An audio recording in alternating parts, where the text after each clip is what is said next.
예수님 탄생 이야기는 마태복음과 누가복음에만 나와 있습니다.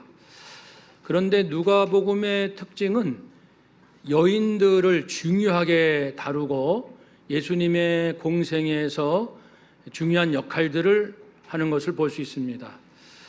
그런 것처럼 예수 탄생에 관련해서도 예수님의 육신의 어머니 마리아, 그리고 세례 요한의 어머니 엘리사벳이라는 여인의 이야기들을 비교적 자세히 다루고 있는 편입니다. 천사가 이제 나타납니다.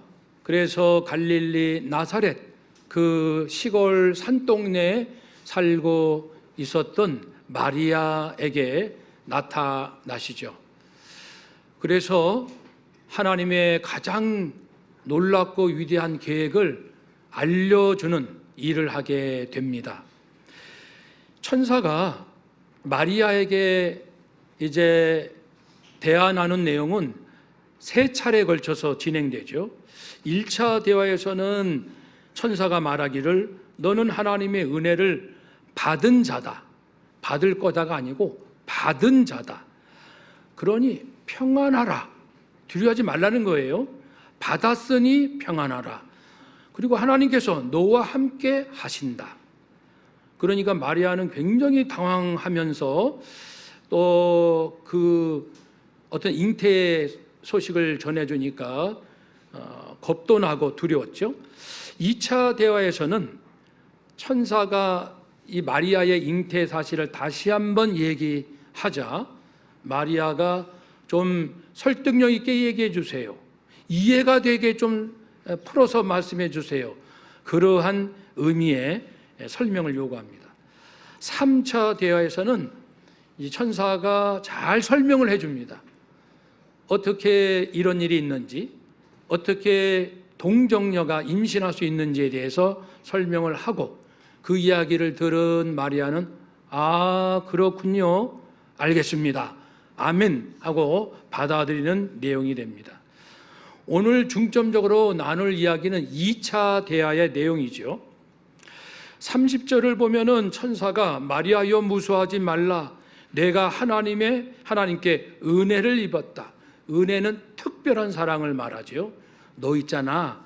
아니 하나님은 누구라도 사랑하셔요. 그런데 너를 특별히 사랑하신다. 그럴 때는 특별한 일을 하시기 위해서죠. 31절에 하나님의 특별한 사랑을 입은 결과를 말씀하는데 31절에 보라 내가 잉태하여 임신하여 아들을 낳을 것이다. 그 이름을 예수라 하라. 다른 이름 지으면 안 되고 예수라는 이름으로 지어라. 우리가 아는 대로 이제 마리아는 이제 남편인 이 요셉과 아직 정식 결혼 상태는 아니고 1년간의 약혼 상태입니다. 이 약혼의 상태는 굉장히 엄격하죠. 그동안에 이제 여인이 부정한 일을 당하게 되면 샴마이라는 학파가 풀이하기는 사형시키도록 되어 있을 만큼 굉장히 두렵고 떨리는 기간이 약혼 기간이거든요. 그런데 이 더더욱 조신하고 경건의 삶을 살아가고 있는 마리아에게 임신 소식을 전하니 마리아는 정말 기절할 노릇이죠. 그런데 34절 이하에 나중에 나오지만은 이것이 가능한 것은 성령 하나님께서 역사하시기 때문이다. 그러니까 너희 친족 그 엘리사벳이 늙어서 나이 많아 임신할 수 없는데도 하나님께서 한 생명을 이제 그 태중에 넣어 주셨는데 이 일을 알려주니까 그 엘리사벳의 남편인 제사장 사가랴, 나중에 이제 세례 요한의 아버지죠. 그가 의심을 하거든요. 충분히 의심할 수 있죠. 사람들의 생각에 입각하면. 그러니까 천사가 말하죠. 너 의심하는구나. 그렇다면 정말 아이가 태어날 때까지 너는 벙어리가 될 것이다. 말을 못할 것이다. 실제로 그렇게 됐어요. 그리고 세례 요한이 태어나면서 말하게 됐지요. 그러니까 모든 것이 하나님의 놀라운 개입, 하나님의 역사다라는 것을 천사가 알려주면서 그것 봐라, 엘리사벳이 임신하는 것은 뭐 거의 어려운 일이다라고 한다면 지금 동정녀 수처녀 마리아가 임신하는 것은 절대 불가능한 일이죠. 절대적으로 불가능한 일이다. 그렇지만 천사는 말하기를 전능하신 하나님께서 하신다면 하신다. 하나님이 하신다면 하신다. 사람에게는 절대 불가능한 일도 하나님은 하신다. 한번 따라 합시다. 하나님은 하십니다. 아멘. 하나님이 하시면은 가능할 수 있겠죠. 그래서 받아들인다고 했지요. 사랑하는 여러분, 그런데 태어날 아기 예수라는 그분은 누구이신지 32절, 33절에 자세히 설명해 주고 있습니다. 큰 자다. 예수는 큰 자다. 물론 세례 요한도 큰 자라는 얘기를 들었어요. 그러나 앞에 뭐가 붙냐면은 주 앞에서 큰 자다.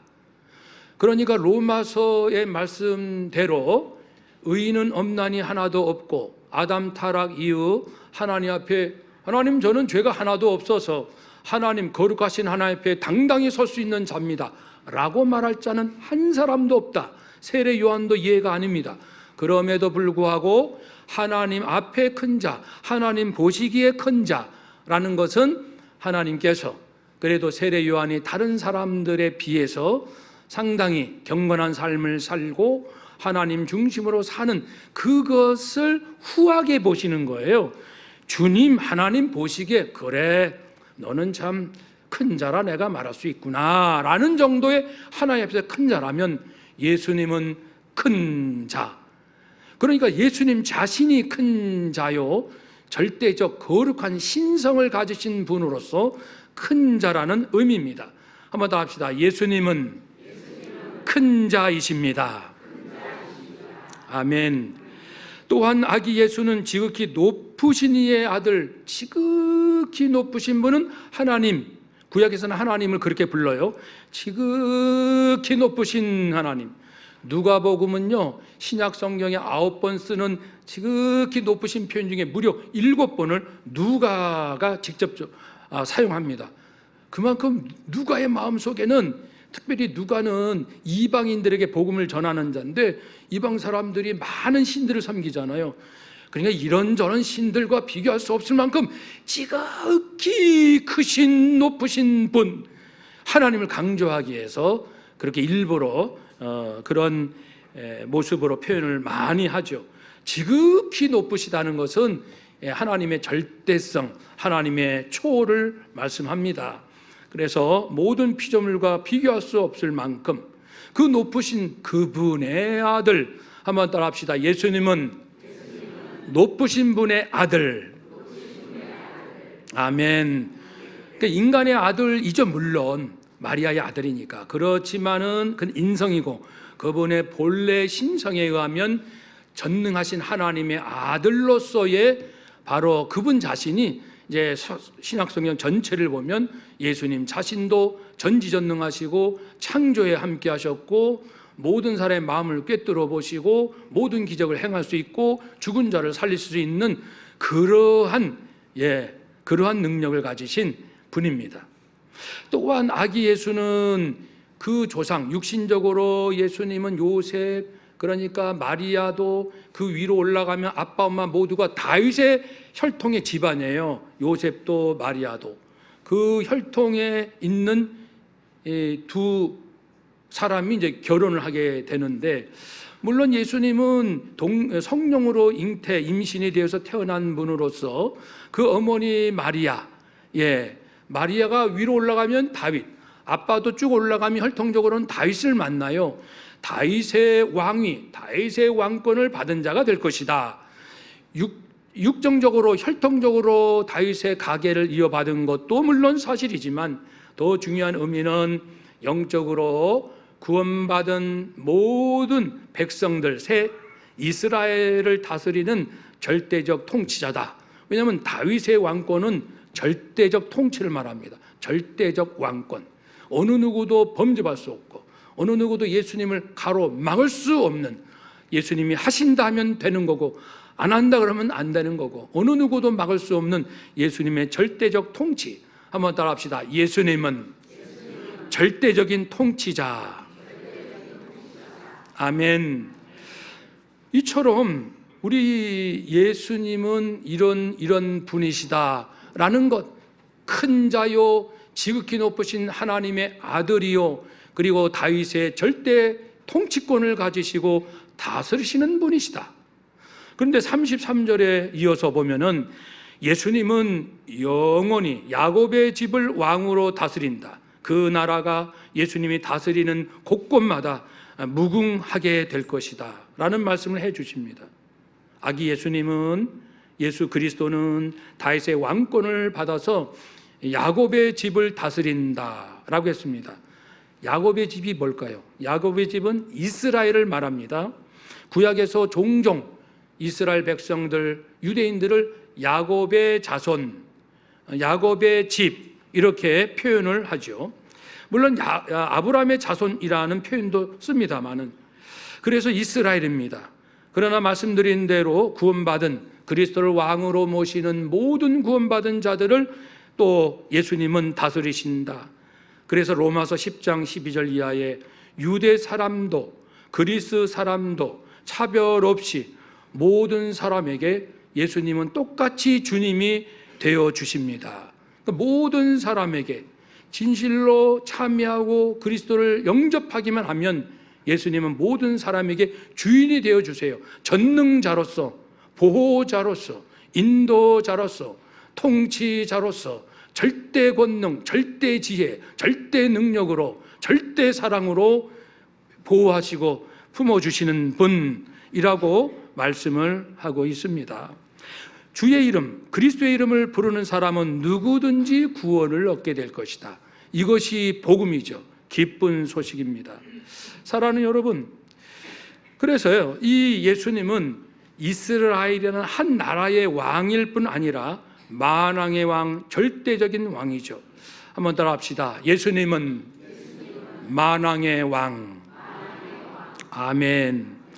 모든 나라에 있는 백성들을 다스릴 수 있는 왕들의 왕이 예수님이십니다. 그런데 예수님께서 이 땅에 지금도 다스리시는 그 통치 원리는 하나님과 동일하게 공의와 사랑입니다. 하나님이 제일 싫어하시는 것이 있는데 죄라는 거 우리는 잘 알고 있습니다.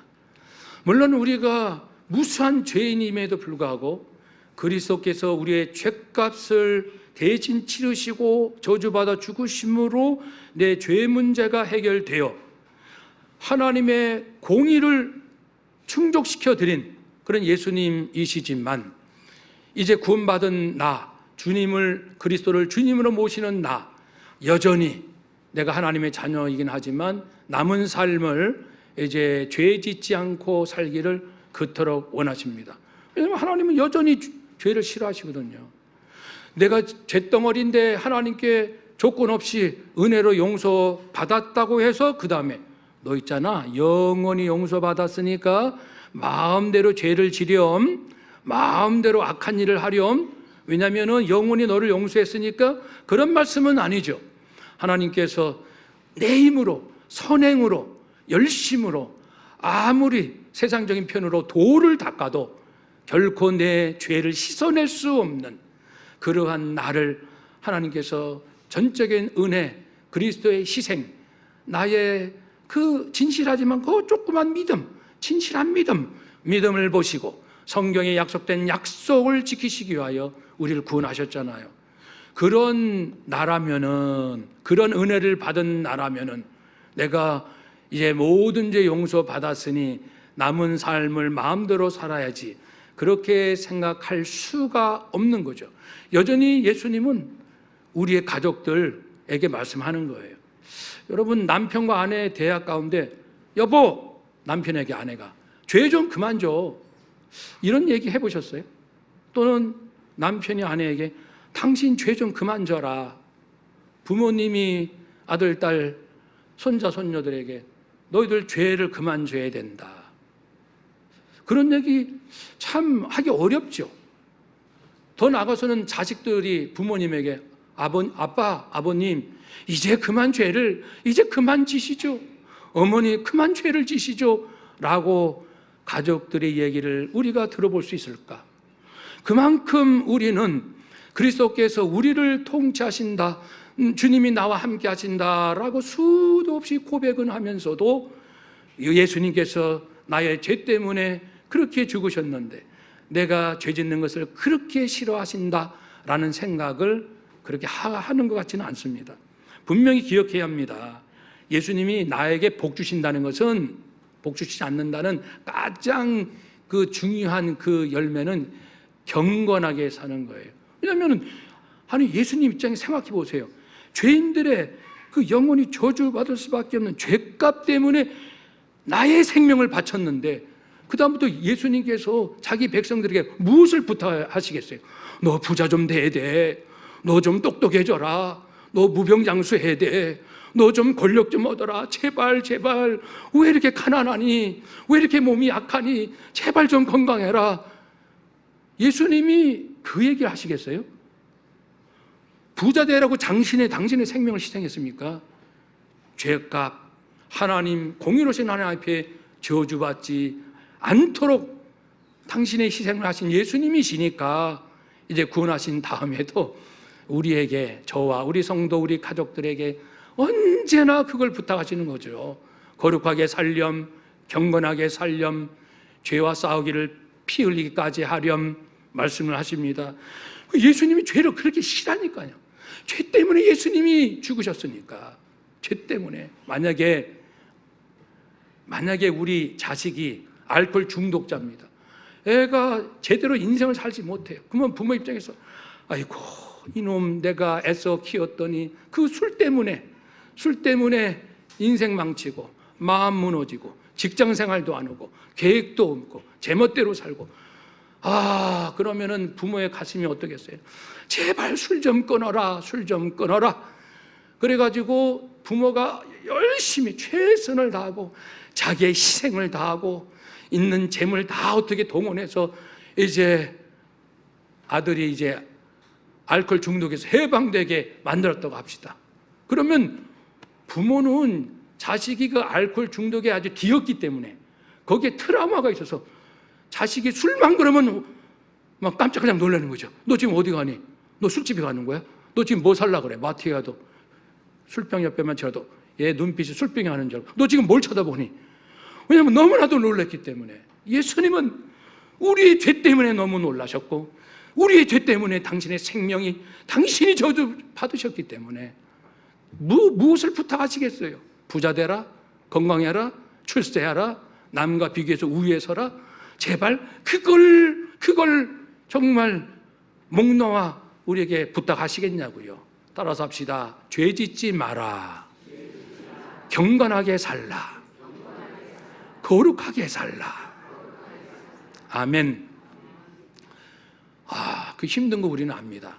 그래서 주님은 당신이 우리를 위해서 희생하신 그 십자가 사랑을 날마다 깨달을 수 있도록 설교로, 찬양 중에 남과 봉사하면서 내가 조금 희생도 해보면서, 와, 하나님이 나를 위해서 이렇게 희생하셨구나, 나를 이렇게 사랑하셨구나, 내가 누구를 좀 용서하니 얼마나 기쁜지 몰라요. 하나님께서 나의 무수한 죄를 용서하셨구나. 그래서 이런 방법 저런 방법으로 하나님께서 나를 품어주시고 기다려주시고 나에게 끝까지 노여워하지 아니하시고 인내하시고 품어주신 그 사랑을 깨달아가고 그러니까 사랑을 깨닫게 해주시는 거예요. 왜냐하면 사랑을 깨달은 만큼 죄를 안 지기 때문에. 중요한 말씀이죠. 하나님의 사랑, 예수 그리스도의 사랑을 깨달은 만큼 죄를 덜 져요. 사랑이 줄어들면 죄는 커지고, 사랑이 뜨끈뜨끈해지면 죄 쳐다보기도 싫고. 근데 우리가 지금까지 살아본 인생에 보면 그것이 커졌다 작아졌다. 그래도 인생 신앙생활 10년 30년 50년 하다 보면 그래도 점점 죄는 줄어들고 사랑이 커지고, 그러한 그것을 sanctification, 거룩한 삶의 과정이라고 말하지 않습니까? 그러니요, 내가 주님 앞에 섰을 때 후회하지 않을 인생을 살기 위해서는 거룩하게 살아야 하고, 거룩하게 살 수 있는 힘과 능력과 총명은 하나님의 십자가, 그리스도의 십자가 사랑을 얼만큼 깨닫고 얼마나 감격하는가, 거기에 있거든요. 그런데 또 요한복음 14장에 15장의 말씀에도 있는 것처럼 하나님 사랑 좀 줘보세요. 엄청난 사랑 말입니다. 물론 그것도 우리가 구할 수 있으나 또 예수님의 방법은요, 내가 너에게 준 거 저한테 5밖에 안 줬잖아요. 그러면 너 받은 5로 좀 남을 사랑해봐라. 저에게 3밖에 안 줬잖아요. 그러면 받은 3을 가지고 남한테 좀 사랑을 베풀어보라. 그러면 뭐 배로 30배, 60배, 100배 사랑을 경험하게 될걸. 받은 사랑 탓만 나에게는 요거밖에 사랑 안 하셔요. 나에게는 요거밖에 주지 않으셨어요. 맨날 적게 받았다. 남과 비교해가지고 나는 뭐 막 살아도 돼. 나는 뭐 이 정도만 봉사해도 돼. 하나님 나한테 뭘 잘해 주셨다고 계속 핑계대고 합리화하고 남 원망만 하고 비교하고 나는 뭐 내게 뭘 주셨다고. 이것이 얼마나 악한 마음인지. 정말 예수님은 당신의 생명을 내어주시고 저주 받으셨는데 우리는 돌아서서 뭘 나에게 주셨다고 이것도 안 도와주시면서 그렇게 계산하면서 나 그냥 함부로 살 거야. 나 용서 안 할 거야. 나 사랑 안 해. 내가 왜 희생해? 내가 왜 인내하고 내가 왜 온유하고 겸손해야 돼? 이렇게 세월을 보내고 있으니 만일 그렇다면은 아니 예수님은 다 주셨잖아요. 하나님 우리에게 다 주셨어요. 한번 더 합시다. 하나님은 다 주셨습니다. 예수님을 주셨고 성령님을 주셨고 말씀을 주셨습니다. 아멘. 그러니 앞으로 뭐 금년도 살기 어렵다, 내년도 어렵다, 전문가들의 뭐 의견이 뭐 있습니다만은 내후년은 더 어렵다, 10년 후에 더 어렵다. 어려운 걸 어떻게 해요, 현실이? 한번 과거에 6.25 전쟁 겪은 우리 어르신들의 삶을 생각해 보세요. 또 한번 전쟁 나면은 정신 차릴 거예요, 우리가? 전쟁 나가지고 모든 게 다 무너지고 그제서야 그때 얼마나 감사했는지 몰라요. 그때가 천국이었어요. 그때 정말 하나님의 은혜였는데 그때 내가 어리석었어요. 원망 불평을 꼭 전쟁이 터져야 그런 고백을 우리가 해겠습니까? 그러니 앞으로 어떤 삶이 어떤 우리나라의 앞날이 온다 할지라도 그것과 상관없이 이미 예수 그리스도께서 나를 위하여 당신의 생명을 희생시킨 그 사랑을 깨달아야 하고 깨닫기 위해서는 조금이라도 이 성탄의 계절 또 언제라도 자꾸만 내가 사랑을 실천하고 내가 먼저 용서, 내가 먼저 희생, 내가 먼저 양보하고 기다려주고 겸손하고 그런 은혜 가운데 살아야 합니다. 그러면 나도 모르게 놀라운 역사가 일어나지요. 이러한 예수 그리스도께서 우리에게 공의와 사랑으로 통치하시는데 이것은 영원히 그렇고 무궁히 그렇다는 겁니다. 끝이 없어요. 끝이 없다는 것, 영원하다는 것은 예수님께서 창세전부터 계셨고 아버지와 함께 그리고 구약의 예언대로 드디어 이 땅에 오셔서 또 말씀대로 다 되셨고 부활하셨고 지금 천국에 계시고 그리고 장차 다시 오실 것. 그래서 오셔서 우리에게 놀라운 약속을 해 주시지 않습니까?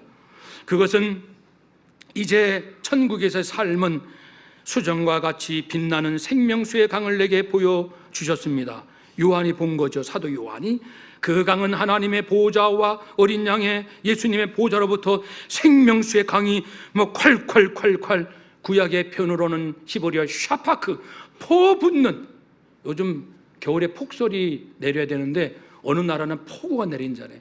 그런 것처럼 하나님은 시시하게 겨우 우리가 살만한 그것이 아니라 이 심령이 생명수의 빛나는 강이 흘러 넘치도록 언제든지 어제도 오늘도 내일도 가정에서 학교에서 직장에서 아무리 나를 괴롭히는 나를 핍박하는 자 앞에서도 그러한 생명수의 강을 주시니 어떻게 된다고요? 보좌 가운데 계신 어린 양이 우리의 목자가 되셔서 생명수의 샘물로 우리를 인도하실 것이니 우리의 눈에서 눈물을 말끔히 씻어 주실 것입니다. 다시는 죽음이 없고 슬픔도 울부짖음도 고통도 없을 것이니 예수 안에서는 그 모든 것이 다 사라져 버리기 때문입니다. 물론 그는 궁극적으로 있을 것이지만 이 땅에서도 우리는 충분히 말씀 예수 안에 성령 안에서 그러한 예수 그리스도께서 나를 공의와 사랑으로 통치하시는 것을 날마다 경험할 수 있지요. 그것을 전하는 것이 메리 크리스마스 성탄절 아닙니까? 그러면 우리가 나를, 우리 가정, 우리 성도를 영원히 예수님께서 통치하신다라는 것을 믿는다면 무엇이 깨달아집니까? 한 가지는 내 마음이 세상 살면서 그렇게 스트레스 받을 필요 없고 염려할 필요 없네. 인생 7, 80 살고 길게 살아 100년인데 잠깐 끝나는 거야. 나는 죽어도 다시 부활하고 이제 주님과 함께 약속하신 영원히 통치해 주시니까 그러한 은혜 가운데 살 것이니 잠시 살다가 떠나면 되지. 한번 따라합시다. 잠시 살다가 기쁨으로 떠납시다. 아멘. 이런 절대 평안입니다. 질병의 90%, 우리 질병의 90%가 한 의사의 표현을 하면 감정과 관련이 있다는 겁니다.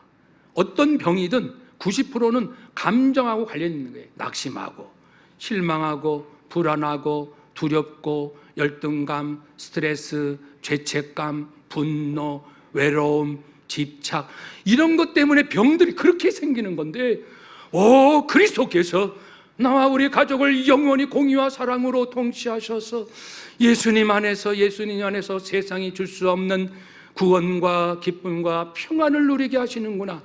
예수 기쁨 평안을 맛보면은 나 잠깐 있다 살 거예요. 떠날 거예요. 세상 사람들, 직장 동료 여러분, 당신들은 어떻게 살는지 모르겠지만 나는 내 안에 그리스도와 함께 잠깐 살다가 때가 되면 퇴직하지요. 때가 되면 이 세상 떠나는 거고요. 근데 뭐가 문제냐고요? 내 안에는 그리스도의 영원한 통치가 있답니다. 어차피 이 세상은 죄인들의 합창이에요. 누가 죄를 더 짓느냐, 덜 짓느냐.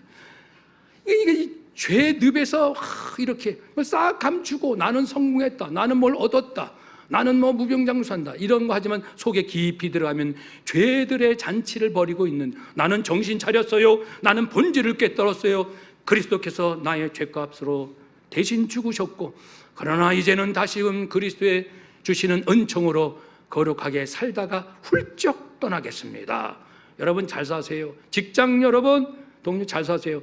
아들아 딸아 잘 살거라. 성도 여러분 잘 사십시오. 우리 떠날 준비하시고 이제 주님 영원히 주시는 그 통치의 은혜를 누립시다.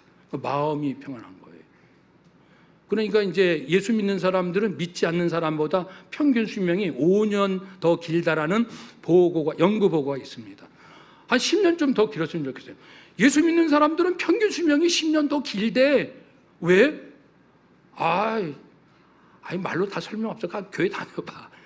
그러니까 우리의 심령이 주님과 함께 딱 붙어만 있으면 진짜 세상 사람들은 이해할 수 없는 심령의 천국을 누릴 수 있거든요. 요 한 가지.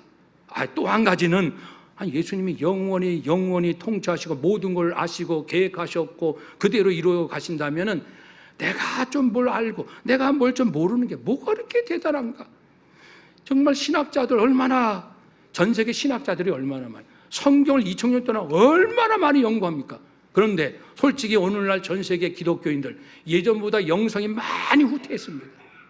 많이 타락하고 많이 돈밖에 모르고 세속화되고, 오히려 저 시골 산골에 초등학교도 안 나왔지만 그 시골 할머니 집사님이 하나님 제가 죄인입니다. 하나님께서 주신 감동대로 순종해야 되는데 이렇게 했습니다. 감사드려요. 순종할 수 있는 힘 주셨군요. 하나님 죄송합니다. 하나님께서 주신 감동대로 순종해야 되는데 저의 그 욕망이 아직도 있어서 불순종했으니 하나님 용서하여 주시고 남은 인생 주의 인도하심을 따라 살게 하옵소서. 주여, 저는 하나님만 사랑합니다. 하나님의 사랑으로 감사하고요. 모든 세상이 아름다워요. 모든 자들을 하나님이 사랑하신다는 걸 깨달았으니 모든 사람이 나보다 훌륭해요. 나보다 존귀합니다. 모든 사람에게 감사할 뿐이고 주께서 주신 이 영생의 기쁨으로 모든 사람 섬기며 살겠습니다. 그러면 하나님 입장에서 누가 더 존귀합니까? 그 엄청난 성경 지식, 그 수많은 화려한 영적 체험, 그 결과가 뭡니까? 그러니까 정말 소돔과 고모라 마지막 의인 10명을 찾았는데 없어서 불심판 받은 것처럼 오늘 대한민국, 서울, 그리고 전 세계 모두가 좀 더 잘 살아보자, 세계 경제 잘 살아보자, 여기에 혈안이 되어 있지만 하나님께서 보시는 눈은 누가 그리스도의 통치에 순종하는가, 누가 거룩하게 살려고 죄짓지 않으려고 노력하는가, 십자가 사랑에 감격하며 남은 인생을 사람들을 주님의 사랑으로 사랑하며 섬기며 살려고 하는가, 그런 자들을 찾고 계셔요. 이것만 우리가 알아도 우리는 진짜 이거는 말로 할 수 없는 은혜요, 선물이죠. 한번 겸손히 고백해 봅시다. 하나님, 이제는 깨달았습니다. 후퇴하지 않게 하옵소서. 아멘. 성탄절 예수님과 함께 예수님의 은혜 가운데 승리하는 우리 모두가 되시기를 주의 이름으로 축복합니다. 아멘. 기도하겠습니다.